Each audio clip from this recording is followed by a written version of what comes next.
Yield 3 minutes to the gentleman from Minnesota, the chair of the Energy and Minerals Subcommittee and Natural Resources, Mr. Stauber. Thank you very much, Chair Westerman. Madam Chair, before I begin my speech, I just want to tell the American people, you're not hearing all the truth on this. Sometimes my colleagues on the other side of the aisle will try to repeat things, mislead the American people. It's rinse, lather, repeat. The American people are smarter than that. This H.R. 1 is a priority for this conference, and it helps to modernize the permitting process. And I rise today in strong support of H.R. 1, Majority Leader Scalise's Lower Energy Costs Act bill. A bill I am an original co-sponsor of, helped to write, and a bill America needs now more than ever. I'm also pleased that the House Natural Resources Committee received primary jurisdiction, and thank you to Energy and Commerce and Transportation and Infrastructure for their important contributions as well. Americans put Republicans in control of the House in part because we campaign on making life more affordable and making it easier to build. We want to let miners mine, farmers farm, builders build, and let small businesses succeed.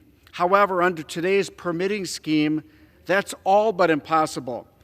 In the district I represent, we have a proposed mine that would provide a huge resource of copper, nickel, cobalt, a huge resource of those critical minerals that we need. And it's on year 20 of permitting and litigation. It has a signed project labor agreement committed to domestic union labor for the mine's construction. And my colleagues on the other side of the aisle at every turn reject that mine as well as this administration does. And this mine has won every lawsuit thrown its way, but further frivolous litigation and endless bureaucracy continue to mirror the project year after year. We can help to build the energy transition with domestic minerals mined by Minnesotans, but the permitting bureaucracy stands in its way. And that's why I am proud that my own legislation, which has 33 co-sponsors, the Permitting for Mining Needs Act, is included in the base text. Permit MN creates what miners want. They want certainty. It limits frivolous litigation, puts in places common sense review timelines, and just puts American miners to work, whether they're in Minnesota, Alaska, Arizona, Nevada, California, or anywhere else.